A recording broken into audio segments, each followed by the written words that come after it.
ఈరోజు భారత చైతన్య యువజన పార్టీ తలపెట్టినటువంటి ఇదే నెల 22వ తేదీన భారీ బహిరంగ సభ బీసీ నాగార్జున ఏర్పాటు చేయడం జరిగింది.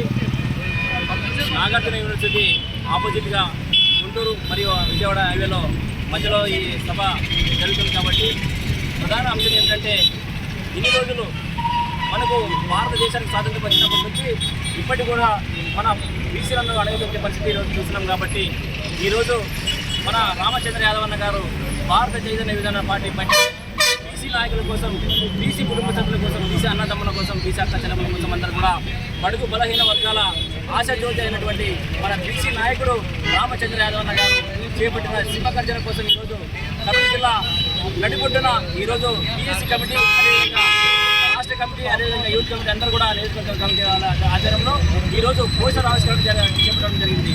కాబట్టి మీడియా మిత్రులందరూ కూడా మీ వంతుగా మీరు సహకారం చేసి బీసీల హక్కుల కోసం మీరు కూడా మా భారత చైతన్య యువజన పార్టీకి సపోర్ట్ ఇచ్చి మరింత బీసీల కోసం పోవడానికి అవకాశం ఇవ్వాలని చెప్పి తెలియజేసుకుంటున్నాను. అదేవిధంగా ఈరోజు పక్కనే రాష్ట్రంలో ఉన్నటువంటి తెలంగాణ రాష్ట్రంలో జ్యోతిరావు పుల్లె మీద ఒక విగ్రహాన్ని ధ్వంసం చేసినటువంటి దుండగలను ఖచ్చితంగా పోలీస్ వ్యవస్థ ఏదైతే ఉందో వాళ్ళు ఖచ్చితంగా వాళ్ళపై చర్యలు తీసుకోవాలని చెప్పేసి మేము డిమాండ్ చేస్తున్నాము.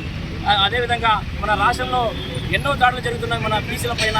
ప్రత్యేకంగా మన బీసీల కోసం చట్టాన్ని అమలు పరచాలని చెప్పేసి కూటమి ప్రభుత్వం, అదేవిధంగా గత ప్రభుత్వం కూడా మోసం చేస్తూనే వస్తుంది. కాబట్టి మనకు 44% రిజర్వేషన్ ఇచ్చి రాజకీయంగా, ఆర్థికంగా, సామాజికంగా ఎదగడానికి కృషి చేయాలని చెప్పేసి మేమంతా కూడా విన్నవించుకుంటూ ఈరోజు ప్రభుత్వాన్ని డిమాండ్ చేస్తున్నాం. అదేవిధంగా రాజకీయ వ్యవస్థ కూడా మార్పు రావాలి, బీసీల కోసం ప్రత్యేకంగా చట్టసభల్లో రక్షణ కల్పించాలని చెప్పేసి మేమంతా కూడా మరొకసారి తెలియజేసుకుంటూ ఈ అవకాశం ఇచ్చినటువంటి బీఎస్సీ కమిటీ సభ్యులందరూ కూడా, అదేవిధంగా కర్నూలు జిల్లా ప్రాంతంలో ఉన్నటువంటి బీసీ నాయకులందరూ కూడా పేరు నమస్కారం తెలియజేసుకుంటూ నా పేరు అర్జున్ వాల్మీకి, కర్నూలు జిల్లా కన్వీనర్, బీసీవై పార్టీ.